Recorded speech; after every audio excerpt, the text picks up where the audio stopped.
Welcome, my friends, to the Sage of Quay Radio Hour, your home for free and critical thinking, and I'm your host, Mike Williams. Tonight, Sofia Smallstorm returns to the show. Sofia will discuss how the current form of government at the federal, state, and local levels is a corporate structure and not representative government. She will then explain how this corporate system of commerce intentionally operates in a deceptive manner in order to contractually obligate you and me into their world of corporate fiction and thus robbing us of our sovereignty.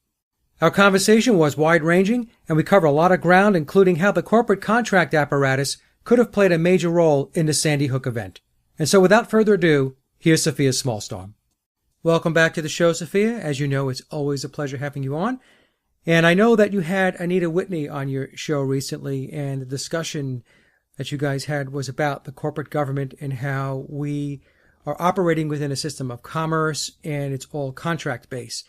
And as you know, I spent over 30 years in the corporate world, and one of the things that always struck me as I was in the corporate world was seeing the parallels between how a large multinational corporation operates and how the government operates. And if you spend any time in a large corporation, it's almost impossible not to see those parallels. So I was wondering if we could just expand on that topic a little bit more. And I know you've been looking into this and doing some additional research. And if you could tell us what it is that you're finding, or even your thoughts and some theories that you have perhaps on what's going on. Well, thank you, Mike. I will try. It's all new for me. I mean, I had heard this concept that our government is a corporation before, but I never understood the real guts of it and what it really, really means in our lives. And so when I did the show with Anita, she has really plumbed this, Anita Whitney, and maybe you'll link to that show. She used to be a legal advocate for children, so in the court system. And she started learning about the real nature of the courts and, by extension, the real nature of our not just our federal government, but our local government as well. And when I did that show with her, so much became clearer and clearer. And I feel you and I have often talked about how futile it is to try not just to wake people up, but to bring change about. And you go to your city council meetings and you have your 2 or 3 minutes to say something, and everybody just stares at you with glassy looks. They don't care what you're saying. You know, there's all this stuff that's happened where I live in Southern California.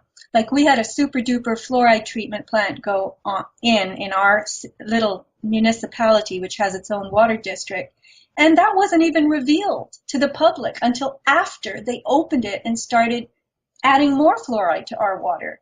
And I learned now when I talked to Anita why this happens. So I'll just start at the beginning, and I'm going to skip some very big swaths of time just to lay the groundwork out for this show. So in 1871, the federal government became a corporation, United States of America Incorporated, and that was included with Washington District of Columbia Incorporated, and that is effectively the mother corporation of what is a federal corporation franchise system in the United States. So by 1933, all the local townships, agencies, city of Encinitas, where I live, city of whatever, where you live, those are incorporated as well. And this was sold to the officers, the public officials, I'll call them. They were sold on becoming officers of a corporation instead because of personal liability. For instance, if you slipped and fell in the town of whatever, and you got an injury, you would sue, because that has become popular, but would you sue the mayor? Would you sue him personally? Would you sue the person who had poured the concrete for the sidewalk personally? No. So in order to protect themselves personally, they were encouraged to embrace the idea of incorporating their city or their agency so that that could be sued and they could be personally protected and not made a part of the lawsuit. Right. indemnified. So the idea also was that once you incorporate your city, then any money that your city has in its coffers can be invested. You can actually do business. You're not there as this, this is public money. We can't do things that we want to do with it. When you make it into a corporation, then you can do anything you want with it. The idea is to grow and prosper. So once these cities became corporations, the whole purpose of corporations is to do business, as you well know, and you do it all through contracts. So corporations are bound by the laws of contracts, and everything that our cities and towns do now is through and by contracts. So what does that really mean in our lives? And here's where Anita's insight, or her way of boiling it down, really hit home. The government agencies and the cities and towns are offered corporate grant contracts for improvements and developments in the social and urban and community context. So people think mistakenly when they see a big, skate park go in or a community center in their town, they think that's taxpayer money, but it's not. It's not. It is money straight from the New World Order. It's just digitized and rolled into accounts. And I have now seen this more clearly in my own world because I saw a $42.5 million beautiful community park get put in one of the local cities here. Took 14 years to build. It has 2 gorgeous swimming pools, a splash pad, a skate park, a dog park, basketball courts, electric car charging stations, picnic tables. It's used for concerts, and it smacks of Agenda 21. This kind of thing, $42.5 million, was not paid for by taxpayer money. It was New World Order money rolled at the city of Carlsbad, put in a special account, which is part of that CAFR that we've heard about. And this thing was built over a period of 14 years. Now, the CAFR, Sophia, would be the Comprehensive Annual Financial Report account? Yeah, I think people throw the word CAFR around like it's a fund. And we've been told, activists and researchers have been telling us for several years, well, City of Stockton, California, it's declared bankruptcy, but look in the CAFR, the Comprehensive Annual Financial Report, which you can find online for any city, and it's got millions of dollars in there. Yeah. What the hell? What do you mean you're bankrupt? And all these cities are telling us, we're broke. We don't have money to fix the roads. We don't have money for the schools. We have to raise taxes. We have to start getting more money out of fines and permits and licenses because we don't have enough money. And you look in the financial report and there's gobs of money sitting there, millions. So I asked a friend of mine who had a very high up position in, as it happens, the County Board of Education. I said, do you know what the CAFR is? And she said, sure, I know what the CAFR is. I said, well, is it true that when you look in the CAFR, there's millions of dollars there? She said, yeah. I said, and why are these agencies and these cities and these districts of this and that telling us they're broke? She said, all right, let me explain it to you. So the way she explained it was money has to be set aside. These projects and programs take time. So let's say that such and such district wants to, let's go higher. Let's go to the level of the state. The state of California wants to have a conference about Common Core education, right? So you can't have the conference next week. You have to have it 3 years from now. So you set the date. Then you have to figure out who is going to speak, who is going to attend from your various districts, where is it going to be, how much are you going to pay for the venue, what are you going to pay for hotel and flights and cars and banquets and catering and printed materials to advertise and publicize that you're having this conference. And that all takes money. And that money is calculated.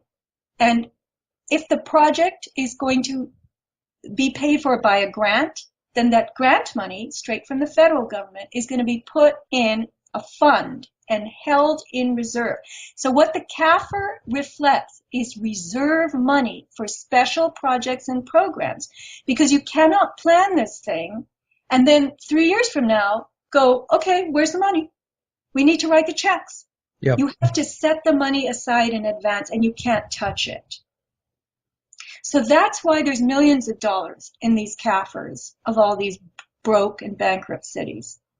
And this money is not taxpayer money necessarily. It is money coming straight from the New World Order. So they can't use this money, Sofia, then for day-to-day operational use is basically what we're saying. This is the money, in my belief, that is paid to roll the New World Order right into our lives in Agenda 21. Okay.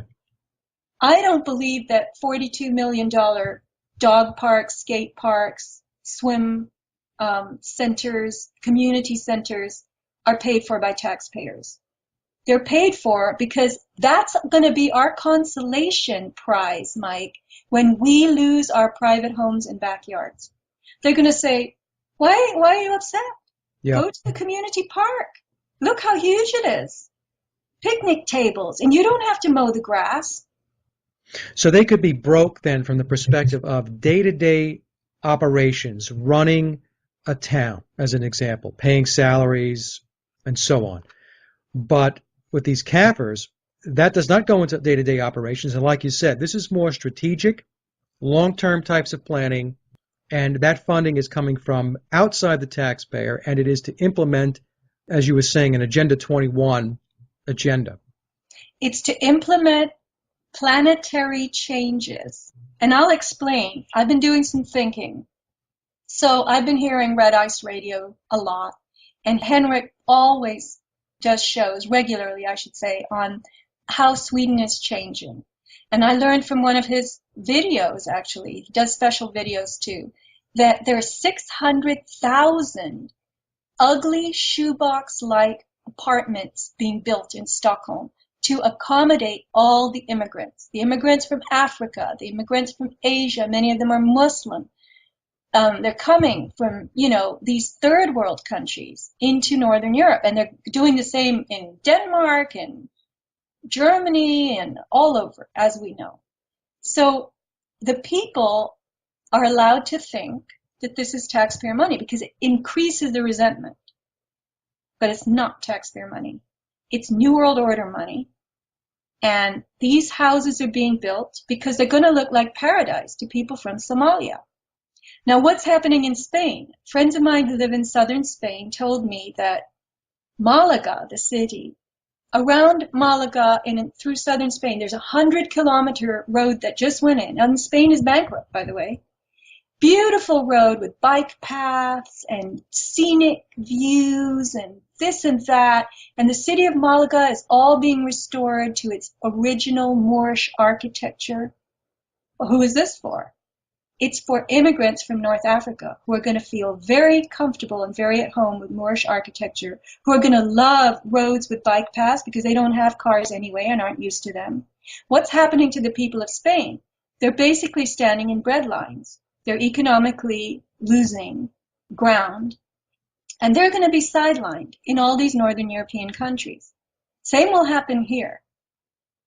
The community parks, the look of the land is being completely changed and refaced to admit a whole different kind of people. They're swapping global populations, and it's being paid for by banker elite money. And then when the white people here are disenfranchised, as the more Latinos come in, as our professional class turns into Asians, you go to San Jose and you watch those buildings at 5, 6 o'clock. Oracle Corporation, Google, this, that, and the other thing. Who comes out of the doors? It's all Asians. So the nature of the technical worker population, that whole level of society, is now being dominated by other cultures and other ethnicities and races. And I learned from Dr. Daryl Hamamoto, when I interviewed him, he's a professor at UC Davis, Asian Studies, that they are swapping out the professional class in America. Whites are going to be sidelined for Asians, and the welfare class, blacks will be moved out of the slot, and it will be Latinos. And then they will start race wars between Asians and Latinos, because the Asians will be resentful that their taxpayer money is supporting all these Latinos, right? Yep. So, but it's not taxpayer money. That's the beautiful thing. It's other money. It's New World Order money. So the New World Order, I believe what's going to happen in Europe is, in time, maybe not that long, the native residents, the native populations of the European countries will be told, you can't work in your country, it's overrun by immigrants. Well, we've got jobs in the third world. We've got jobs for educated people with degrees and skills. We need to buttress up the social infrastructure in the third world. There's jobs in Somalia. They pay really well. And so you'll see this complete shift of population groups, and it's effectively an interlacing of all the world's people. Yeah, I was saying before the show that because I worked in the corporate world for over 30 years, I was seeing that model implemented. They would take their highly skilled resources here in the United States, especially their management, and they would tell them that, we have a deficiency or a lack of that skill and resource in these low-cost countries, these emerging markets. So they would shift those jobs. They would take the American workers, especially those that were in management, and they would take them and they would move them into these low-cost or emerging market countries, and that's now where they work. And so it's taking the resources, and it's just I don't know if this is the right word, but it's almost like a harmonizing. There is no United States anymore. We don't have these boundaries and these walls anymore. Everything is one big soup bowl. Right, and there's money behind it. So we've all become addicted to fiat money. Yeah. No one can get enough of it. Everybody wants to prosper. Many people would say yes to a job in a foreign country. I know plenty of people who've been working in Saudi Arabia. Well, and they're paying them a lot more money to do it. Exactly, because Right. that money, once you make money out of thin air, then everybody can, there's plenty of it, is what I'm saying. Mm-hmm. The federal government doesn't care that it's trillions in debt because it's a corporation operating on fictitious money, and it's throwing that fictitious money down the pike at all these, what I call them fishies and guppies at the bottom of the funnel, who want work. So they'll be happy to build a big Agenda 21 park, or they won't know that this is going to be where they take their kids to play when they don't have backyards and they're living in smart growth housing above grocery stores in downtown blah, blah, blah, Right now, what I learned from the interview with Anita was that the federal government is going, hey everyone, we have, $500 million for 10, I'll use the fluoride treatment plant as an example, 10 super duper fluoride treatment plants in 10 cities. Who wants to be the first in their state to have this? And so every city goes, oh, we do. And they bid and compete for these corporate grant contracts. And their city engineer might give a description to the city council, which votes on it. Nobody ever understands what this fluoride treatment plant is really going to do to the physical health of the people, because they've heard from the CDC, fluoride is great. We should have more of it. So it gets a signature, maybe the city manager. The money is paid, and then the public gets to know. And once apparently the money exchanges hands, it's already done. It's too late. We've got to learn about it when the application is still being made by our city, but we never learn about it at that point.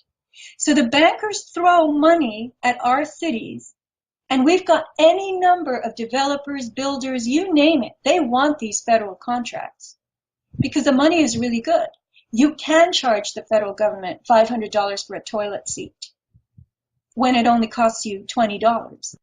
50 toilet seats at $500 a pop, and your profiting by $480 on each toilet seat, that is going to give you money for your boat, your kids' college, etc., etc. Your home on the lake, you know? So this is how it works. We're all addicted to this fake money. And I said to someone the other day, I've been reviewing this with friends. And incidentally, when I call up my very educated, awake, alert researcher friends and I say, do you know what it means, this corporate government thing? They don't know what it means. They don't know it on this level, that this is how the world is being changed. This is literally how the face and shape and body of the New World Order is being painted and brushed into our landscape and lives. It's coming through federal money borrowed by the trillions from the banks, offered, through all the, you could call it like the network of blood vessels to all the cities and towns and agencies. Yeah, I tell people that the money itself is the contract. As soon as you accept that money, you accept the terms and conditions that come along with accepting that money.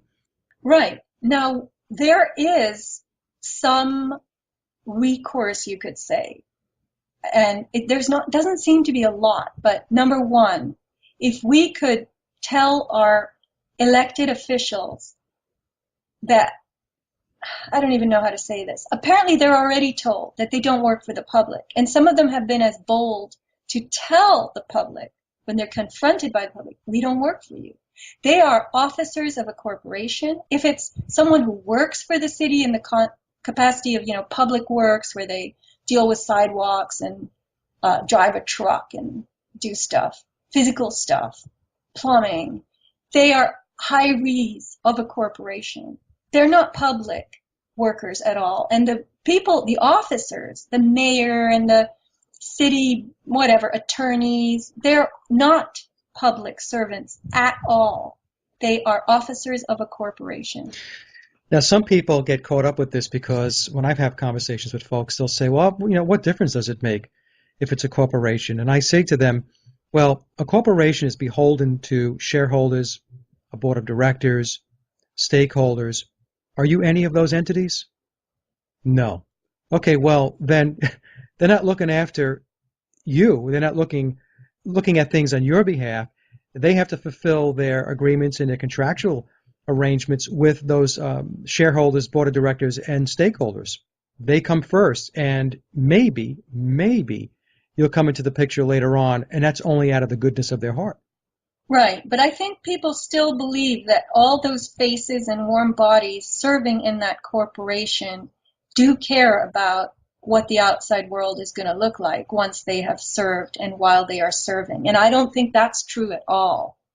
No, I don't think that's true either. I think that to some degree, the people that are involved, some of them honestly believe that what they're doing is the right thing because that's how it's been packaged, and everything is very compartmentalized.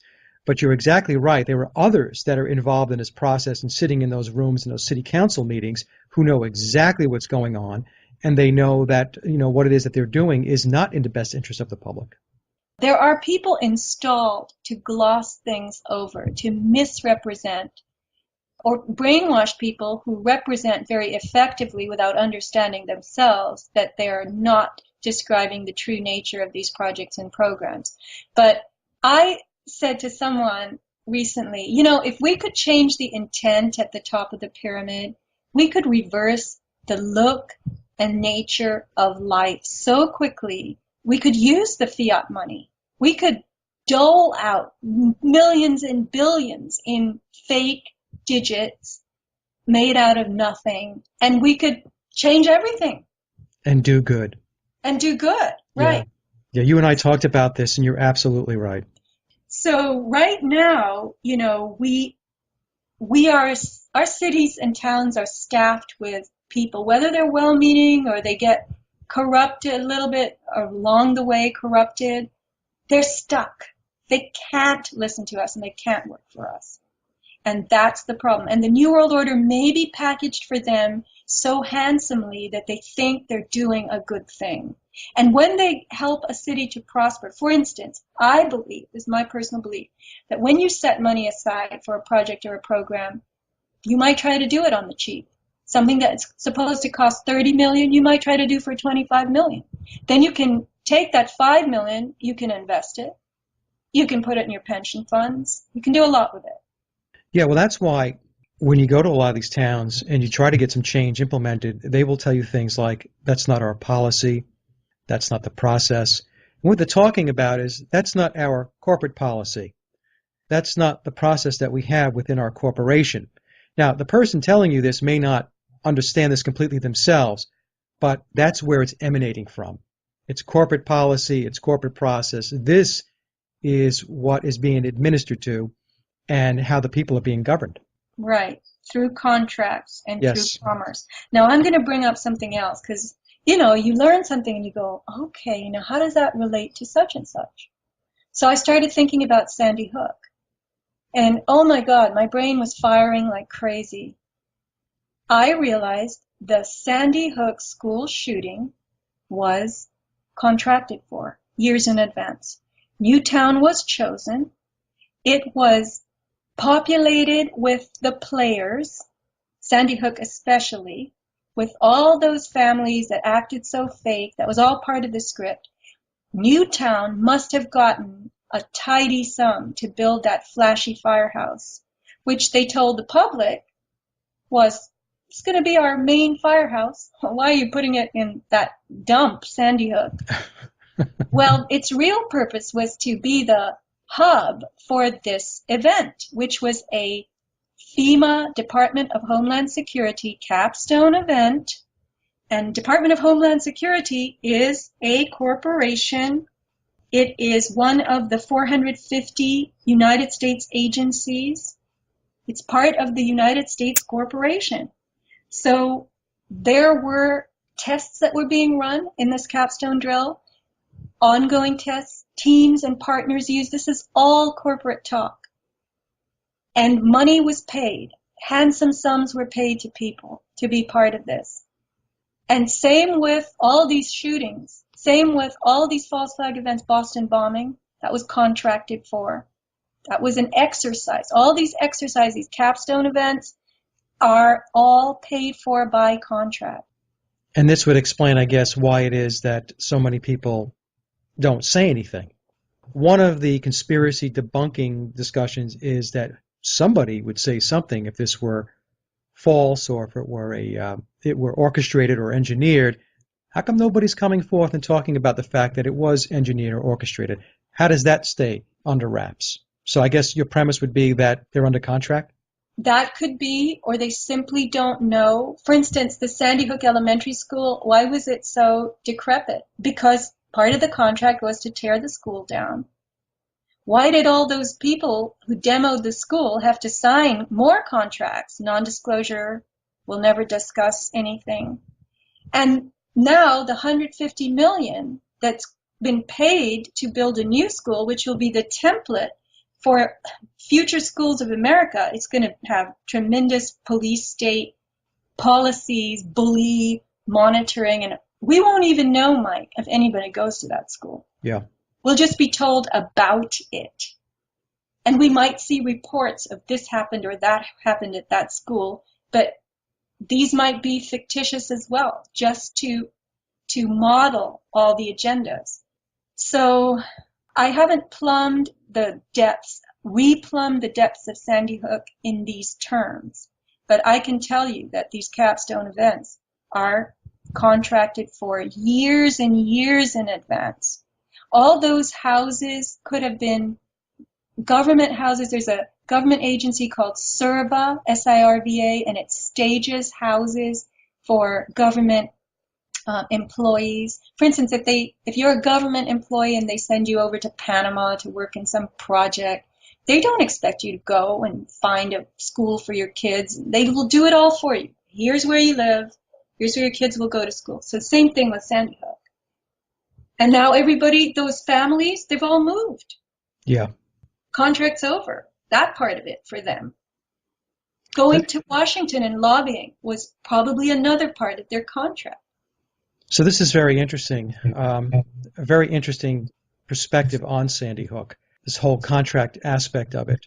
So how many people, and you probably don't know the answer to this, Sophia, but I shouldn't say how many people, but what would the construct look like? I mean, in other words, who would be tied into this contract? What organizations, Well, functions? all the organizations in the pyramid of resources, the teams, obviously, with, as I said in my Sandy Hook, Unraveling Sandy Hook in 2, 3, 4, and 5 dimensions, each team, resource team, is a little pyramid in and of itself. So only the people at the top know the true nature of the event. And everybody else has to participate per their training. It's a real life exercise. But they don't all know that. The ones at the bottom, like the EMTs, were not allowed near the school because if they all went to the school looking for dead kids, they would know too much, right? Yeah. So they were held at the firehouse. So there needed to be a flashy firehouse, which could be on TV, and it would look like something was going on there. So within each resource, each partner team, highway patrol, hospitals, coroner's office, police, etc., etc. Now, somewhere I learned that those 4 police that responded to the first 911 calls from the school, allegedly, they weren't ordinary police. They were the same guys who appeared apparently in Boston, the Blackwater or whatever guys carrying the backpacks. They were seen at Boston. Remember that? Yes. So they're obviously resources and assets themselves. So they know, but maybe other people in the Newtown police did not know. Lower down within that pyramidal construct of the police. See what I'm saying? Yeah. Yeah. So the coroner would have to know, right? Well, that's why he bumbled the way he did. Right.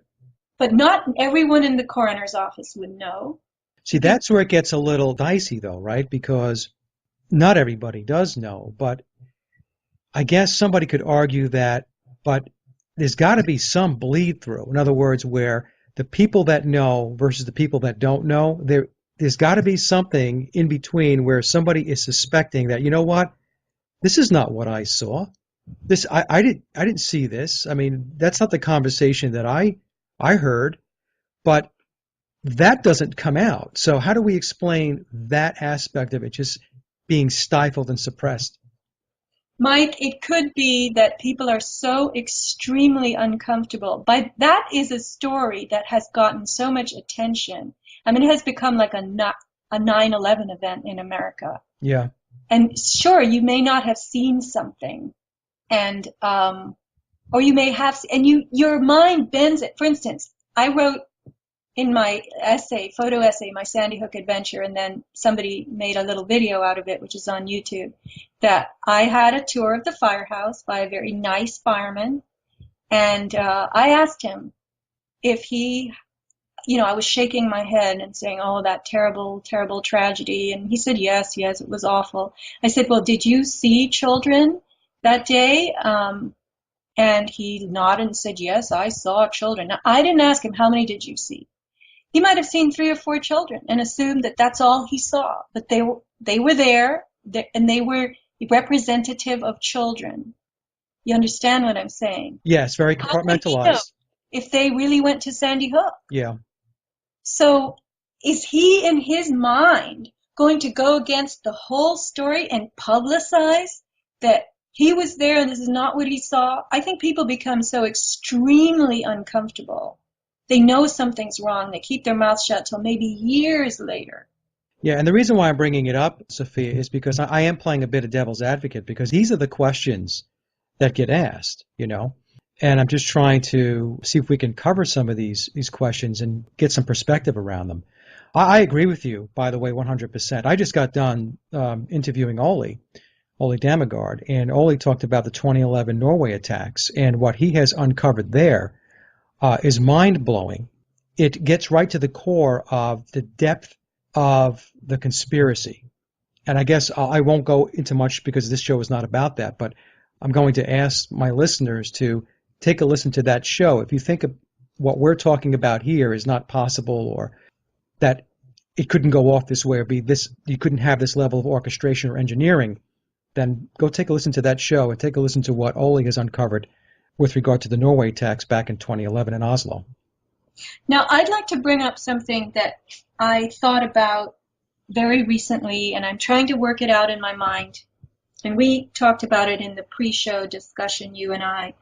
But, this idea of the straw man. So we all have a straw man. Whether you're born in America and you receive a birth certificate, or you're naturalized and you become a citizen that way later in life, they make this legal fiction out of you. It bears your name, and then you are approached by agencies that are all corporate, and you are asked to contract with them. And the moment you sign your name, you have created a joinder between you and your legal fiction. So when, for instance, you sign up your kids for school, you register your kids for school, what you're really doing is giving the state your permission to join your children with their fictitious legal selves in that setting. And so your children are subject to all the New World Order policies and whatever they decide applies to schooling. When you register your kids for homeschooling, there it goes again, you are signing them up for any policies that that the government will apply to homeschooling. You see what I'm saying? So the power of signature. And when I believe, this is my new theory, I have not found evidence for it, but I'm just thinking. So officials and important people involved in these events, anyone, in fact, who signs a contract, and FEMA puts out contract after contract after contract when you participate in an exercise. There are forms that you are told you behave this way and this is what's going to happen and you arrive at this time and you sign. So I believe that it could be that creates a bifurcation between your real human self and your fictitious self. And it's the fictitious selves involved in these events. And they are, as long as you proceed with the rules and adhere to the mandates of the corporate fictitious entity that's conducting this event, it's only your fictitious self that's involved in it. But the moment you depart from the procedures and policies of this fictitious entity running this event, and you act as a whole, original, real person, they'll come after you.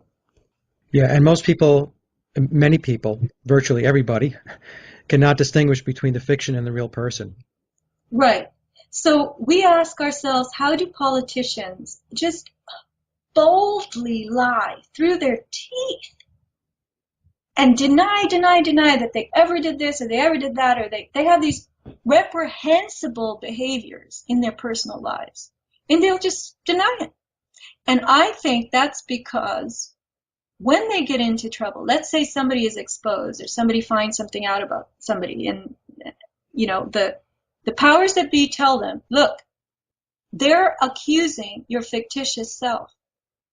You answer in terms of your fictitious self. Your fictitious self is a dead thing. This straw man. It can't have sex with anyone. Right. Can't do anything. And it can't do anything wrong. So it's always protected. So if you can speak only in terms of your fictitious self, you can answer the question in the negative. You can totally protect yourself because that entity is capable of doing nothing. That's a very good, very interesting way to look at it. So because they are a fiction, it's like saying a corporation is a building, as an example. A building can't have sex. A corporation is actually a legal construct. It's not even the building. Right. Yeah, I'm just trying to simplify for the audience, but yeah, right. So a legal construct is an organization, articles of incorporation. It's a bunch of rules on a piece of paper. It cannot have sex. It cannot order any event to happen. It can't do anything. And as someone who has signed a contract and become part of that corporation in the context of your own fictitious self, you too can get off scot-free because you're only and always talking about your fictitious self. Very interesting, Sophia. I mean, it's a very interesting way to look at it because, as you're talking, I'm thinking to myself of all these times these politicians have stepped up, blatantly lied, and nothing has happened. Right. And someone asked me the other day, she said, how do they sleep at night? I said, because they know. They know that They answered for their fictitious self because only that is called on the carpet. Right. And when you think about it, if you said to somebody, look, if you respond this way, nothing can happen to you because you're staying within this construct and this parameter, and within that construct and that parameter, you're safe. So, like you're saying, so they stay in that box, and that's how they interact, and that's how they respond. Now let me put it another way, because I'm just trying things out. No, go ahead. It's So great. let's say you're president of the United States, and the public finds out that you did some really gross stuff personally. Well, as president of the United States, you're a fiction. Whatever you did as a real human being or do as a real human being, it can't even touch that outline that they've given you as president. So the president doesn't do anything. He too is a legal construct. You see, so it doesn't matter what you've done, because anytime you're asked as the president, did you do this, Mr. President? No, I didn't. And this is why they call them Mr. President. I was watching this film, which I sent to you, and it's all about straw man. It's called The Nature of the Cage. It's just released in England. It's on YouTube. But whenever you're referred to your name in capital letters or Mr. Williams, this is the sign that they're addressing your fictitious self. So when they ask you, Mr. President, did you do this? Well, if a reporter asks you that, Mr. President doesn't even exist. It's not Bill Clinton, William Jefferson Clinton. That's a whole different thing from Mr. President. Interesting, and as you're going through this, I'm thinking, let's take a look at some major debacles by large corporations. Let's go back to the Exxon spill in Alaska, Right. or the BP oil spill in the Gulf. And if you take a look at what happened there, who went to jail for it? Who was punished for what went on there? And to the best of my knowledge, no one. And that's because those people are protected by that corporate fiction. Right. That's the 1886 case, Santa Clara County versus Union Pacific Railroad, when the corporations were awarded personhood protections and personhood in general. There's a lot to that case. I learned from someone that the clerk entered the opposite ruling. The ruling, in fact, in the court was A, and the clerk entered B on the record and falsified the ruling because the clerk had been a former employee of Union Pacific Railroad. So he was compromised, and that was all set up. But very few people know that. We're told that the court ruled in favor of corporations, and that was the beginning of the corporate personhood. But yeah, people are held, protection against liability. This is why you incorporate.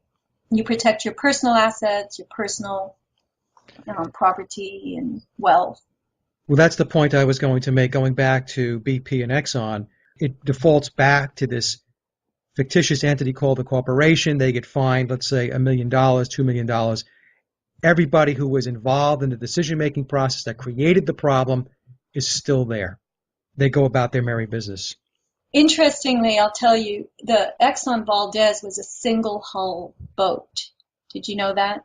No, I didn't know that. Yeah, and if it had had a double hull, this would not have happened, most likely. So they started with double hull tankers after that. Well, the point being, too, is if you and I went out and, because of whether we did it intentionally or unintentionally, and poisoned drinking water, as an example, we would go to jail for that. Well, sure, unless we contracted with the water company and we were an quote-unquote employee of the water company and we poisoned the water. And then it would be us through contract that did that, and it wouldn't be us, the person, right, responsible at all. So I think this is what happens in these offices, that when they reveal or it becomes revealed, of course all that is strategic. They'll throw dirt at whoever they want to. And now let's bring up whistleblowers. Whistleblowers are crossing the line. When a whistleblower exposes something that their agency did, they are immediately beaten up really badly. punished because they are not operating as their fictitious self. They're not going with the flow of falsifying, fraud, lies, pretense, deception, blah, blah, blah. They're acting as real people. Plus, they're most likely bound by that corporation's confidentiality and non-disclosure agreements or contracts that were signed. So they would be in breach of those contracts, right? Right. So as an example, we had the recent CDC whistleblower. That person was in breach of contractual agreements or arrangements that he agreed to with the CDC. Right. That's what I'm thinking. I'm just talking out loud here. Well, I sent around an article recently about the juvenile court in San Diego emancipating a 16-year-old girl. Yeah. Ostensibly because she was more competent and capable than her mother, who didn't speak English, has moved back to Tijuana. And this girl got pregnant at 15, and she has a baby now. And she needed to take care of her kid. She needed to continue her education. And she couldn't do this without signing. So this is where the power of our signature. And the article itself mentions that you have to have the power to sign contracts. And this is why your parents sign them for you. So when you're 18, you're presumed to be mature enough to sign contracts for yourself. I don't know if actually an 18-year-old normally rents an apartment, but a 16-year-old certainly doesn't. But I'm going to just read to you from the article. Okay, so I'm going to tell you something. They are actually promoting early emancipation. Juvenile court tells teens about it. There are pamphlets about it. Teens hear it from each other, and they all want it, right? Who wouldn't? My God, I can be an adult. I can drink at 16 instead of 18. I can drive. You don't have to be supervised. Well, you can drive at 16, but you know what I'm saying. I can rent an apartment. I can move in with my boyfriend. My God, this is what I want. Right. But right now, they're only emancipating the most responsible teenagers who need it in order to function. But it says here, under most circumstances, minors are considered to lack the capacity to enter into binding legal contracts. That's a family law attorney who wrote that to the reporter who wrote this article. And you can post the article if you like, but it's about this young woman, Sherry Sotelo. So once you become emancipated by the court, you can then rent an apartment, you can borrow money, you can do anything you want. Now, it's true that it costs $430 to get emancipated through the court, and most teenagers don't have that money. But interestingly, legal aid will pay for you. The state bar might support you in this, the county, a private foundation. So this tells me there's an interest, Mike, in liberating and emancipating teenagers early. And why might that be? So they can sign contracts on their own behalf. And why might that be? So that they will be consenting to being drugged, pharmaceutical drugs, and sex. And this is pushing pedophilia. Wow. Yep, I think you're onto something. So this is a whole new terrain that I have stumbled into, and it's very new for me, and I'm trying to think about it on all these different levels. And I see these things, they pop up in front of me. Articles like about this 16-year-old getting emancipated by juvenile court early. And I'm thinking, what? Why? And when the article itself says, so that she is capable of signing contracts on her own behalf, and then I hear about the corporate government, contracts rule our lives. Oh, yeah. Everything you do is a contract. Everything you do. You buy something, it's a contract. Use a credit card, it's a contract. Your driver's license is a contract. Your social security number is a contract. Everything is a contract. Right. And what's sad is that the contracts are all through this legal fiction that we are, and that the legal fiction is more active than we are as real, live, flesh and blood, oxygen-breathing individuals, practically, The legal fiction connects us with the rest of the world, all of our activities. Yeah, now the problem we have is, and let me just put this question out there, maybe we can just chew on this a little bit, but some folks listening to this would say, well, okay, I understand what you guys are saying, and but so what's the problem? So how would the world be different if it wasn't contract based, if it wasn't commerce based? So how would we answer that question?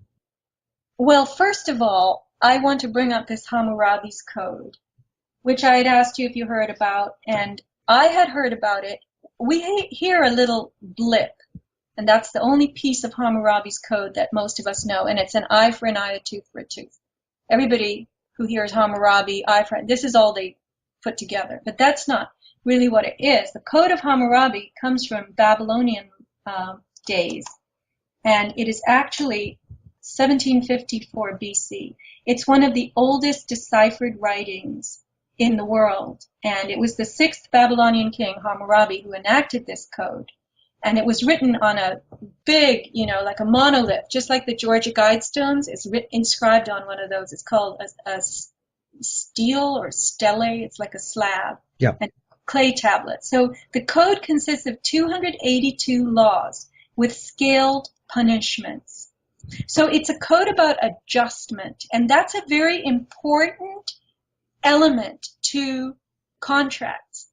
So one of the king codes of Hammurabi's laws is this idea that only equals can contract. So you cannot make a contract with a 5-year-old or a dog because it's not going to know what it's, if you take the dog's paw print or the 5-year-old's handprint or something, they don't know what they're doing.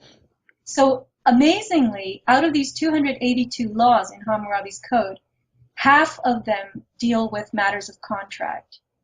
That's how important contracts have always been, going back to BC. So in this idea that only equals can contract, and if you keep in mind that our signature is our instrument of making a contract, we aren't contracting as equals today because we really don't understand what we're getting into. No common person knows that it's their straw man that they have suddenly, awakened when they sign a contract. They don't know the fine print on their, on all these things. We're told, sign here, it's standard all the time. And we say, okay, if it's standard, it's got to be okay, but it isn't. So I think we're not aware that when we sign contracts, we're really not doing it as an equal, and we're being taken advantage of. Yeah, we're definitely being taken advantage of. There's no doubt about it. And the whole fact that they do it by stealth tells you or should tell somebody that somehow, in some way, this is not benefiting you. It's benefiting them, but it's not going to benefit you. And that's why you're kept in the dark, because if you did know what was going on, there's a lot of things you wouldn't agree to. Right. You would effectively know that you were a slave. For instance, when you register your car. And now apparently the car dealer registers the car when they sell it to you. It's registered already. You just are sent the bill for the registration, and the DMV sends you the paperwork. They own the point of registration is to allow them to do whatever they want to with the car. They can impound it if you don't pay your parking tickets. So they have physical right to the car. You don't. You're just the driver. This is why you have a bloody driver's license. Right. That's right. Plus, it's a means to extract more money from you. It's everything's about extraction.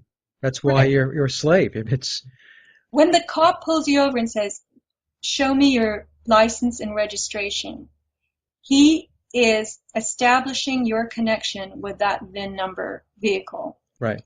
You are the one in whose fictitious name it's registered, and you are the one who is allowed to drive it by license, but it's really the state's car. I mean, people understood that their Mercedes that they paid $75,000 for, they don't own it. They just paid, it's laughable. You pay all this money plus gas, and it's not yours. Right. And in many states, you have personal property tax on that vehicle. So try not paying your personal property tax and see if you own the car. Right. It's hilarious, really. It's unbelievable. It really is. And the thing is, I guess the most disturbing part of it, Sophia, is how many people are completely and totally oblivious to the setup. And I'll be the first to admit, it could be very complex to get into and to understand. And from my perspective, I'm not asking people to get into the bowels of it and get deep, deep, deep into the rabbit hole. You can if you want to. But even if you just, research it to the degree where it starts to make sense, you'll understand that this system is set up not to your benefit. We need to contract with each other, Mike, through our own goodwill.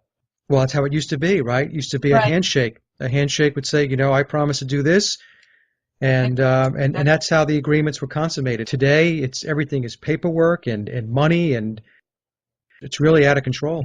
Once when I had a big flood in my house, and I had to rework a couple of my bathrooms. Anyway, it was a big job, and I had to call in a specialized, super duper expensive plumber because my other guy he just told me, I can't hook this up. It's too complicated for me. You're going to have to call a real plumber and a good one.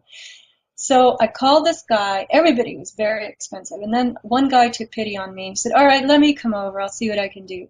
So what we thought would take an hour took 4 hours. And he's lying on his back. He's on my bathroom floor. And I'm telling him all about what the world is like. And he's listening. And I said, do you want me to keep going? Yeah, keep talking. Keep talking. So then at the end of 4 hours, he says, Sophia, do you know I've been here 4 hours? I said, yeah. I said, how much is it going to cost? He looks at me and he goes, a lot. I said, well, do you want me to pay you in DVDs and my inventory? Because I was selling a lot of DVDs at that time. I said, it's all about what I've told you. He goes, all right. I said, so how much would the money be? He said, well, probably about $300 or $400. I said, all right. Can I pay you that much of DVDs? He said, yes. So I gave him those, and that was fine. Okay, there you go. There you go. This is how we have to be. I gave him an education for 4 hours and then documentation that he could watch on his own. Not any, mechanics lien, you didn't pay me, so now I get to lien your car or lien your this or that. Not that a plumber would do that, but anyway, you can actually have these little experiences in your life if you ask for them and you offer them. Yeah, I mean, it's like the barter system. Like I said before, it's a handshake, an agreement, and you go off based upon each other's integrity to carry out whatever it is that each of you have agreed to. But unfortunately, in today's society, one of the things that the culture teaches is deception, to be deceitful, to gain something at any cost. If it benefits you, don't worry about how it hurts anybody else. It's about you. It's about you climbing the ladder. It's about you having everything that you want. Don't worry about how much damage that you leave around you, behind you, above you, below you. Don't worry about that. So, and that's part of the problem. I've seen that where they want to break down the whole aspect of people having integrity and coming to agreement between two people. When we were better connected socially, Mike, it was more effective, this agreement and my word and your word and the handshake, because you would be shunned if you didn't keep your word. Exactly. You wouldn't be able to do that with anyone else. You'd never get anything. But in this very transient, really, socially nebulous world we live in, where people are not, they don't even show up. When you tentatively say, okay, next Friday, let's do this, or they suggest it, they'll blow you off so quickly when next Friday comes. Yeah. Because they never were serious about it. That's just another social, a cavalier thing you say. It's like saying, have a nice day. Oh, let's get together next Friday. And a person like me makes the mistake that, okay, we're going to get together on Friday. So I set that day aside, and then it's blown off by the other person. So even in that regard, I guess I'm different from the normal person. And I feel like if I say I'm going to do something, then I should really, really do my best to do that, or have a very good reason not to. Yeah, and before when I asked the question about how would things be different, we're kind of getting into that now. We're getting into how would things be different under this world of contract law and commerce. You're not sovereign. You're not free. And there's a lot of things that we could be doing as sovereign beings, as free people, that don't require contracts. So many folks are just so entrained and are so entangled and submerged in the system that even, I know me personally, when I try to have this conversation with folks, they just don't get it. They glaze over. They think I'm some kind of nut job because I'm talking about personal sovereignty and talking about how this process is a process that's not serving their best interests, that the process is in place to extract fees and fines and surcharges and, in the meantime, restrict what you can do. I mean, even when we talk about getting in your car, I mean, really? I mean, you need a driver's license to get in a car and go someplace. You have to register the car, fee for the license plate. In some states, they call it tags because you're Right. tagged. You have to have insurance on the car. This whole thing, especially just driving your car, a simple thing like driving your car, is all about commerce. It's all about contracts. And just take a look at and assess what you pay, what is extracted from you personally, money-wise, in order to do something that shouldn't require any of that. You have to Right. pay for insurance. You've got to pay for your license plate renewal. You have to pay for your personal property tax on your car. If your state levies that, in North Carolina, they do. You have to pay your registration fee. You have to pay your license renewal fee. That's just your car. Take a look at it from that perspective. Just break it down and say, all right, let me just take an aspect of my life and let me take a look at how they're controlling it. Because it's all about control. Folks have to get their heads wrapped around it. Because if they don't, then this situation that we're in today, it's going to get worse because they're going to take more advantage because folks are ignorant to how it works.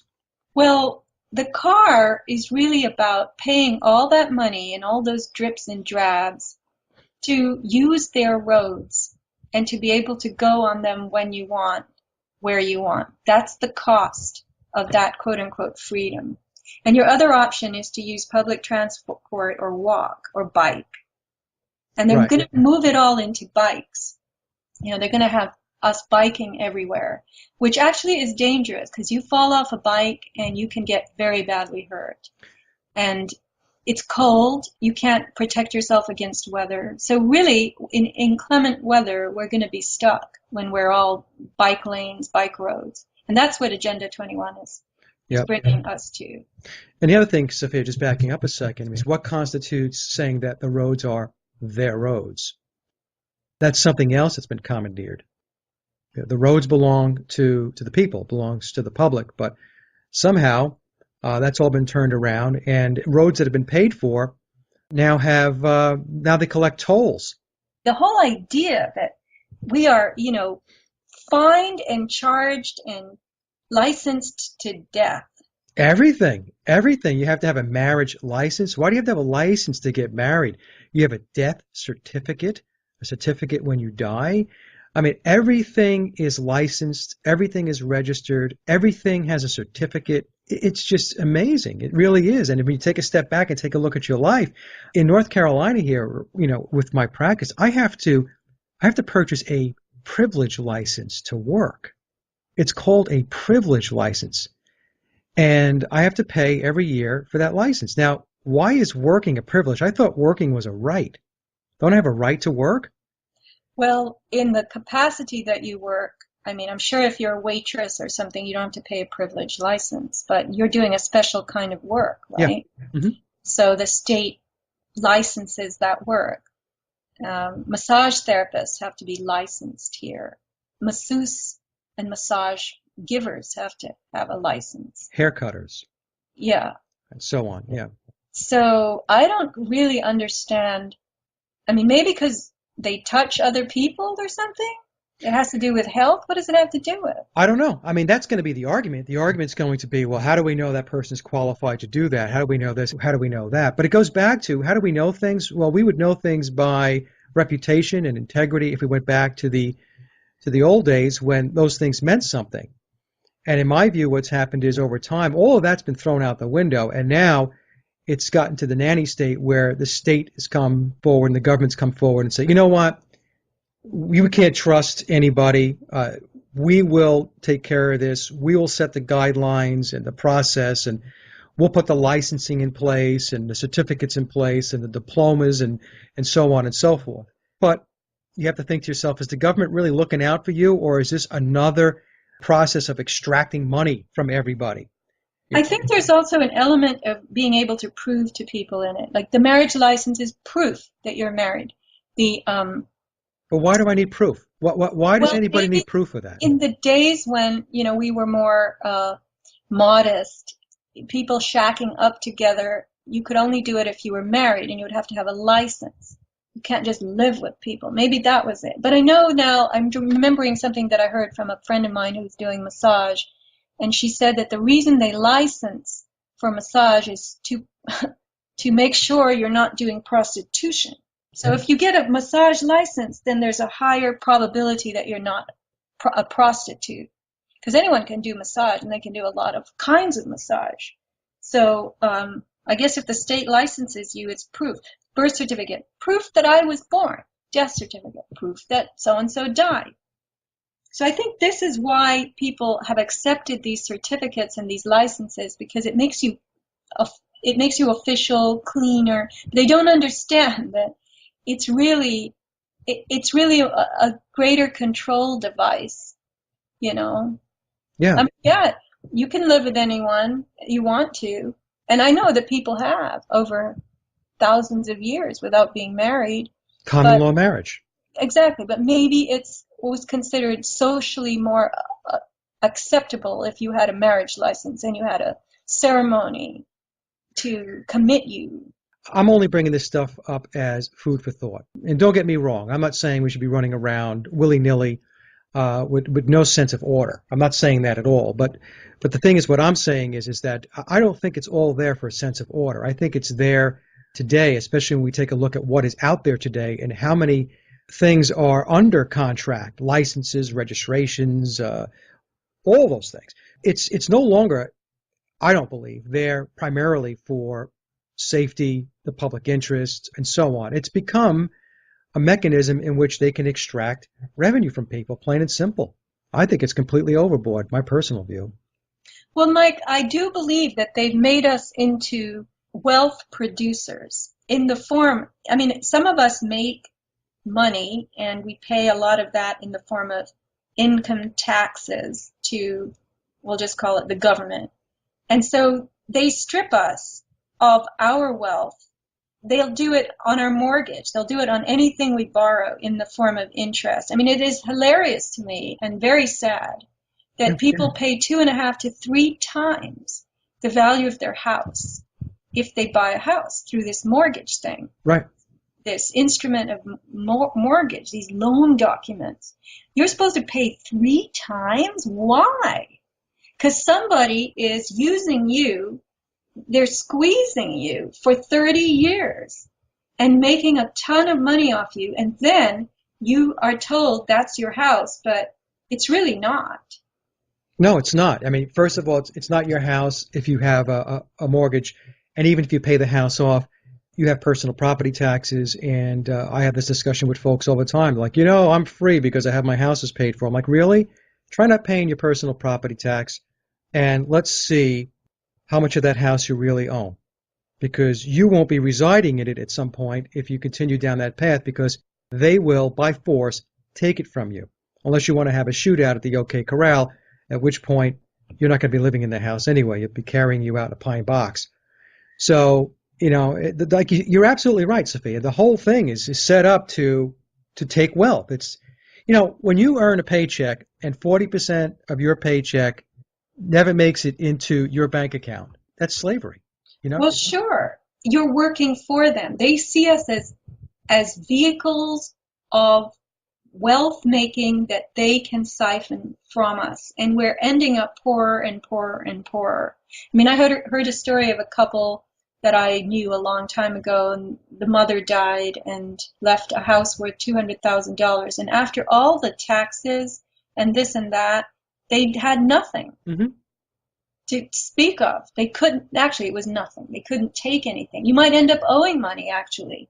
It's really amazing to me, Mike. And what's amazing to me is that people agree to this.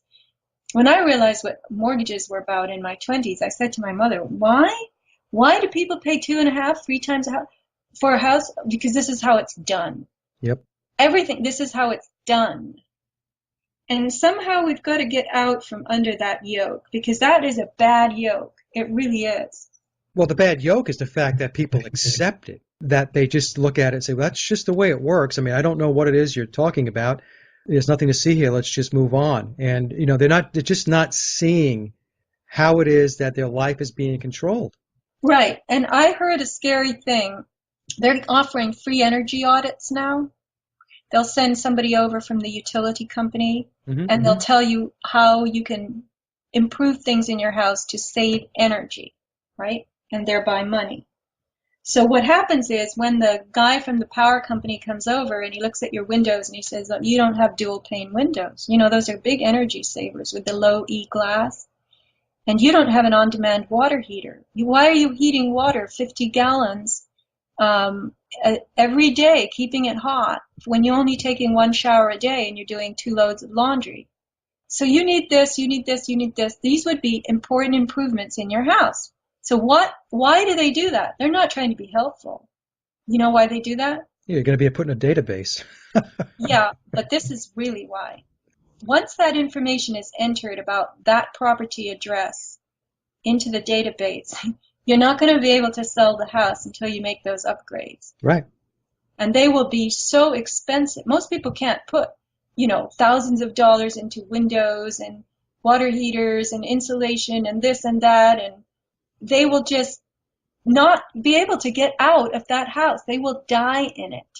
You die stuck in that property, then they come in and they condemn it. Well, that's what Agenda 21 is doing to businesses, right? Agenda 21 comes in and says, oh, you know what? We're going to come in and take a look at whether you're up to code. And don't worry about it right now. I mean, your building is up and you have an old shop and so on. We have this going on down here where I am in the old part of town. And there's a lot of old buildings there. And there's a lot of businesses that are operating out of these old buildings. And I say old. I mean, some of these buildings are 70, 80, 90 years old. They won't tell them that they have to do anything right now. But when the time comes when you have to replace those windows, you have to replace that roof, you have to replace that door, those floors, those shingles, whatever it may be, you have to do it this way, because if you don't do it this way, then you can't operate. You're out of business until you get that done and you get it built to these specifications. Right. It's the same thing. And people will look at that and they're going to hear me say this. They're going to say, you're nuts, Mike, because all they're looking for is to make sure that it's safe. It's of sound construction. So what you're saying is it shouldn't be sound. All I'm going to say to folks who are saying that right now is you need to go down to your local town, take a look at some of these documents that are printed with regard to the codes. And also in my town, I took a look and they mentioned stakeholders they have to report back to. And I wrote to my local town and I said, who are the stakeholders? I never heard from them, Sophia. They never bothered to respond. The stakeholders, of course, are people that are invested in making sure that this goes down. They are not the public. Yeah. And just another point, not to commandeer this conversation, but, we talked about the taxes before and, 40 cents on a dollar you never see. And, folks have to ask themselves, if the government can print money at will, why do they need to extract it from you? Think about that. I was reading this book, Who is Running America? The Bankruptcy of America, the Corporate United States, and the New World Order. Someone sent me a bunch of these documents, and I'm trying to understand all this in a hurry, partly so I could do this show, and partly because I haven't learned any of this. I have seen it before, but I've had too many people tell me, it's not true. Don't pay attention to that. It is not true. And now I think it is true. And I think we all need to probe this and get going, get it clear in our heads. But why do they milk us? Why do they have interest? Why do we have to pay them interest? I believe, Mike, that one reason they're doing this to siphon, but they use us as mules and donkeys. We're wealth producers, and they take a large portion of that wealth because they'll use that money to buy the world out from under our feet. That's how they own the world. They buy it, and we believe it because everything to us in our construct is if you buy something and you have the money to pay for it and I don't, well, you know what? It's yours. Yeah. So they have created this fake money and these interest schemes and these siphoning, policies that have gone on for, God, hundreds of years now, so they can buy the world out from under our feet. Right, and keep you under their thumb. Plain and simple, yep. Because if you have too much wealth, You get too big for your britches based upon their perspective. That just can't be. That can't stand. That's a big reason why this country has had the rug pulled out from under it. Because a country that has too much freedom, too much wealth, too many guns, it's going to get in the way of the agenda. Because when you have a country that is wealthy, has freedoms, it sees no value in becoming part of a quote unquote new world order or some global construct. None whatsoever. It's like, I'm okay. Please go away. So, and they know that, and that's why they're doing what they're doing. That's why they're knocking the pegs out, the rungs out of the ladder here in the United States and other countries that were at one point very entrepreneurial, very wealthy, creative, imaginative. That's slipping away significantly day by day. I mean, I see it. Mike, I see it a little bit differently. Okay. I do agree with you, but I have this other take on it, and I'd like to just voice that. I could be wrong, but I believe that America as the melting pot, as this integration of so many different nationalities and ethnicities through steady immigration, through the principle of people power and working. I mean, people came here. They came from where they were dissatisfied, and they came here to produce, to create new lives. And there was a lot of, I'll call it people energy going in the United States. And that was very admirable. And with it came some of the concepts you described, the freedom, that we're making our own country the way we want it. But really and truly, there was a melding of blood going on and genes. And I think it was the first experiment in creating this not too bright, entertainment addicted thing called the American. And you see this when they go as tourists to other countries. And they have their particular way of being. And they're harmless, it seems. They're kind of cute in their own way, the dumb American tourist. They're not responsible for what their government is doing in Iraq or Vietnam or anywhere, And I think that is what we're seeing now, really spreading through this country. We're seeing, then it was an export, and those people showed up. They wanted to see the world. They wanted to have a good time. But now I think we're seeing it all over the terrain of this country, and it's come through too much intermixing of strains that should have been kept distinct in order to retain their resilience, their intelligence, their selfhood. You know what I mean? No, I do understand what you're saying. And that's happening everywhere now through this multiculturalism. It's downgrading the original groups, which had all their differences, and that were all kind of intact and great in their own right. And the melded thing, generations down the road where all this is intermixed, isn't as good as any of the originals that went into its making. That's a very valid point, Sophia, and actually I agree with you. And I guess maybe I should put my comment in context. What I was trying to say was at one point in this country, we had the inspiration and the ingenuity, the entrepreneurial spirit, we had the wealth and the growth, but then there was phase 2 or phase 3 or phase 4 of the agenda, which then watered things down, put the whole dumbing down process into full gear. Right. Right. That's how I'm kind of looking at it. So in other words, if you look at it, say we were up here on the curve, and you guys can't see this, but Sophia can because on my video on, and then we reached an apex, right, at the zenith of a certain point of what this country was about or what it was trying to be, and then all of a sudden it was like, okay, that is as far as it's going to go. Now take it down. Right. I agree with you completely. At one time, it was all those things, and people power was driving it.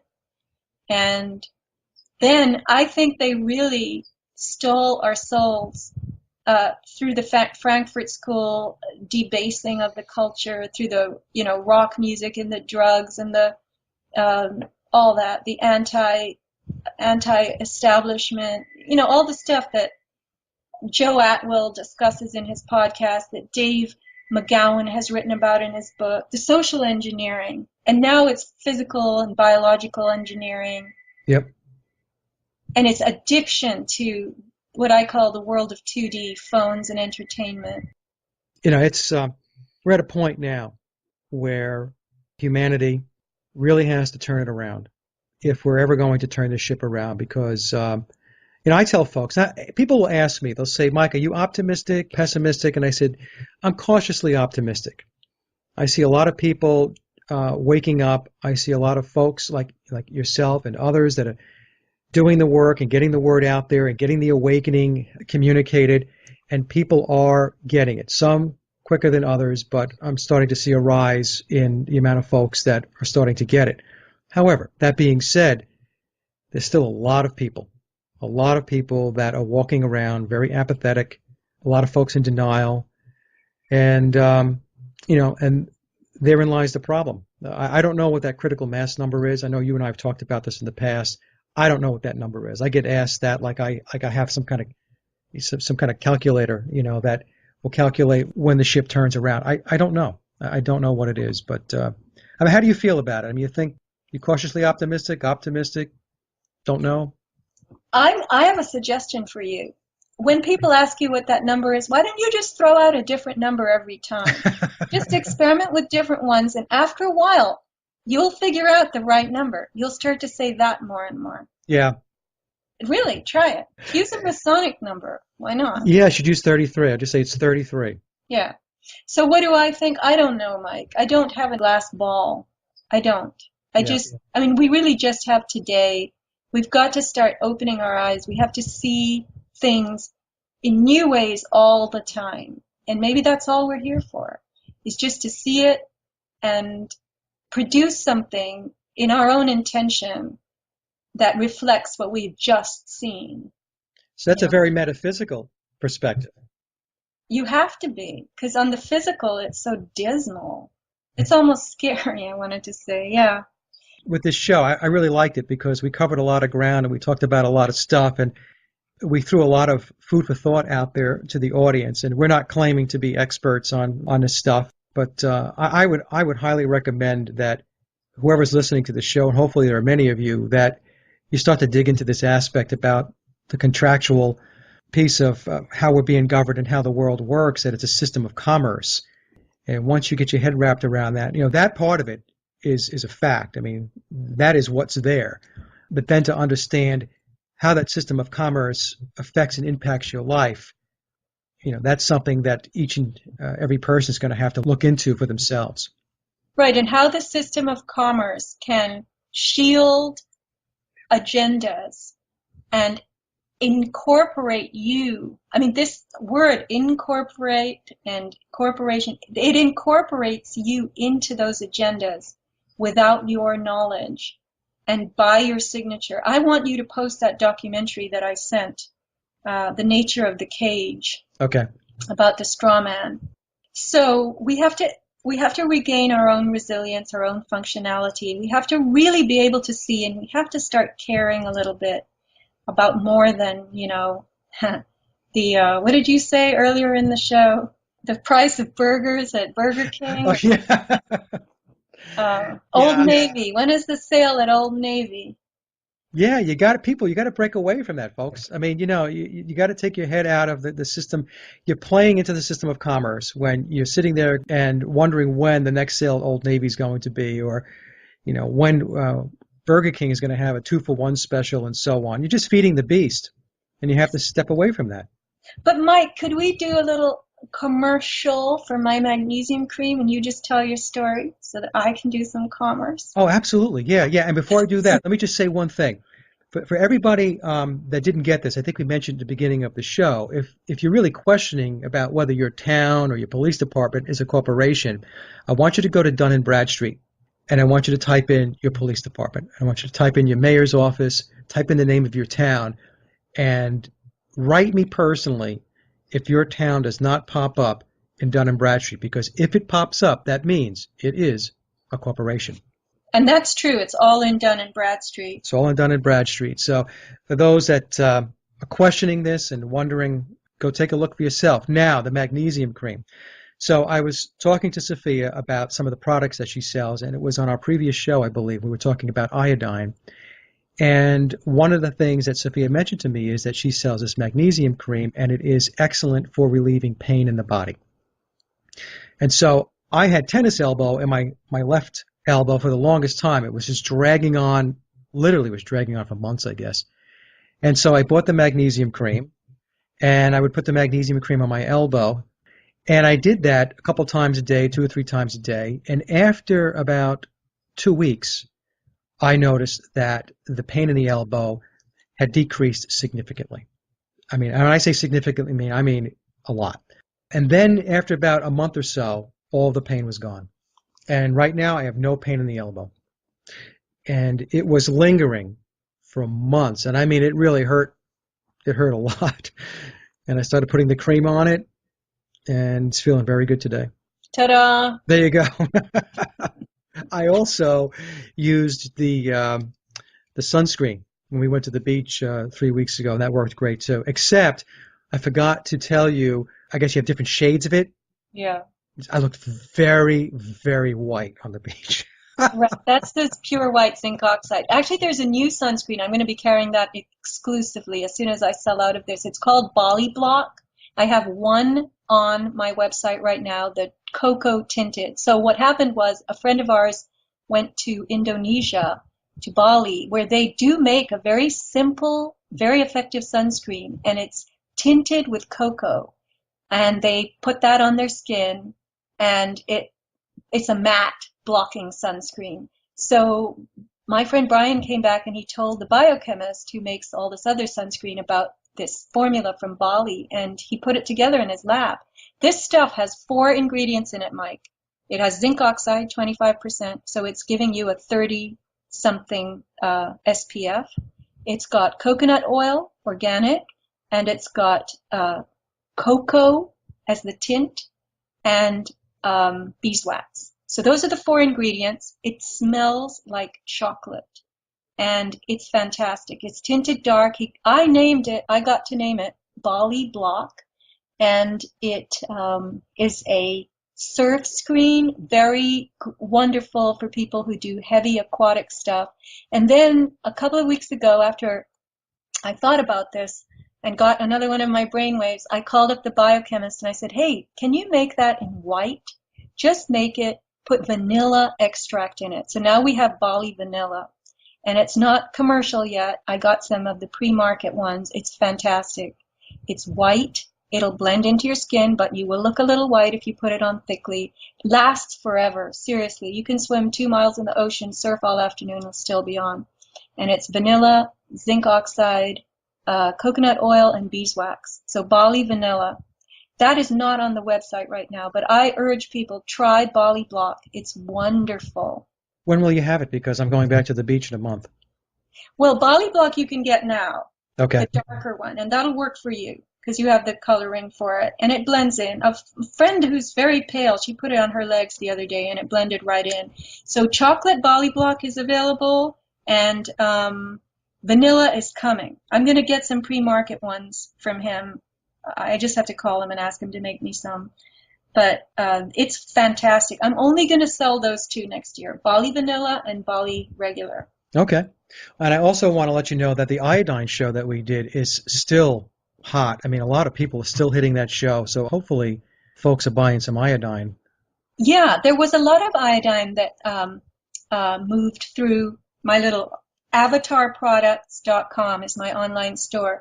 And then it slowed down, but people were also buying the Lugol's iodine that I sell, which is called Lugol's Plus, Right. and that has selenium in it. I'm just going to mention this. Selenium is a very important cofactor in the metabolism of iodine. And one thing, people who really get into iodine, if you want to maximize what iodine does in the body, eat 3 Brazil nuts a day. Because Brazil nuts, if you Google them, they have so much selenium, they're just off the charts compared to everything else on the planet. So when I started doing iodine, I was buying Brazil nuts. And then, of course, one day you run out of Brazil nuts and you forget to buy them again. And it's a year later that you go, oh my God, I wasn't eating Brazil nuts for all this time. So this Lugol's Plus iodine has selenium in it, along with zinc, along with something that comes from the soil called fulvic. And these are very important metabolic assists to using iodine, maximizing the effect of iodine in your body. So I don't have to buy Brazil nuts anymore. Excellent. Well, look, I just want to say that it was an absolute pleasure, as it always is when I speak to you. You're sweet. No, I'm serious. We have great conversations, and I know this one today we covered a lot of ground. It was very wide-ranging, but it's always a lot of fun when you're on the show. Thank you, Mike. That's very kind of you, and I love our discussions too. They're energetic, they flow, they allow me to spin off and you to do the same, and that's the best kind of interview. Yeah, I agree. Talk about what we want to talk about, so very freewheeling. Anything else, Sofia, that you wanted to talk about? Now you have your website. Yes, Avatar Products, About the Sky, my blog page. I'm going to start putting things on there that, turmeric for whitening teeth was the latest one. That's a fantastic way to not bleach your teeth, not erode the enamel, and get really nice white teeth. Takes a little while. You got to do it for a couple of months, but it works. So that's it. My blog page can be reached now by sofiasmallstorm.com. Oh, okay. Good. You have to remember Sofia with an F, S-O-F-I-A. Yeah, so that's a new little innovation. But yeah, Mike, no, that's about it. I got my magnesium commercial in, which I roped you into doing, which makes me very happy. Yeah. Well, it didn't take much roping because my elbow was hurting a lot, so I'm glad it worked. Right, for $10 or whatever it costs, $9. Exactly. All right, so we should get together maybe next month again if you'd like. I would love to, because there's more that I have to talk about. I will send you some more ideas, and all right. Going. And send me any links that you want to include in this show. I know you sent me something here in my email. I'll put whatever it is that you want in the show notes so that folks can take a look. Okay, I will be having little leaflets that Anita sent me that are actually on her website in PDF form.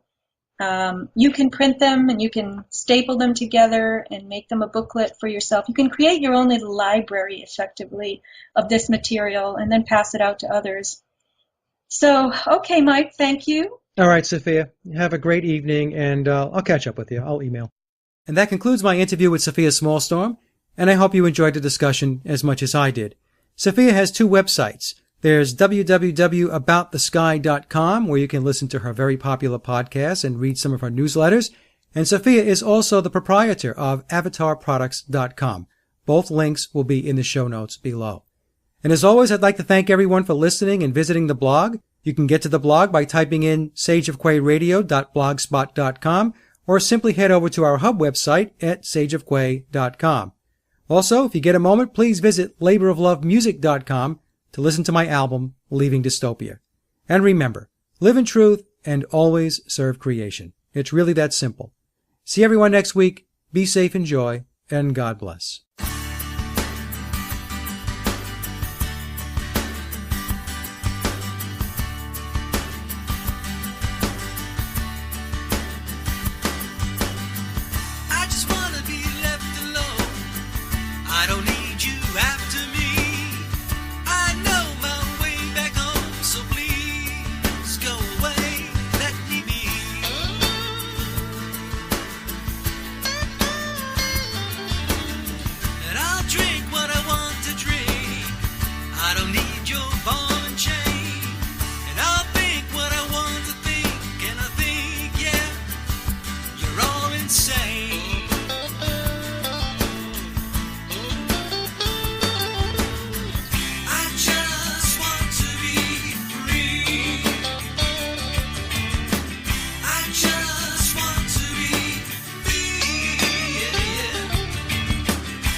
What's up with all your rules telling me it's time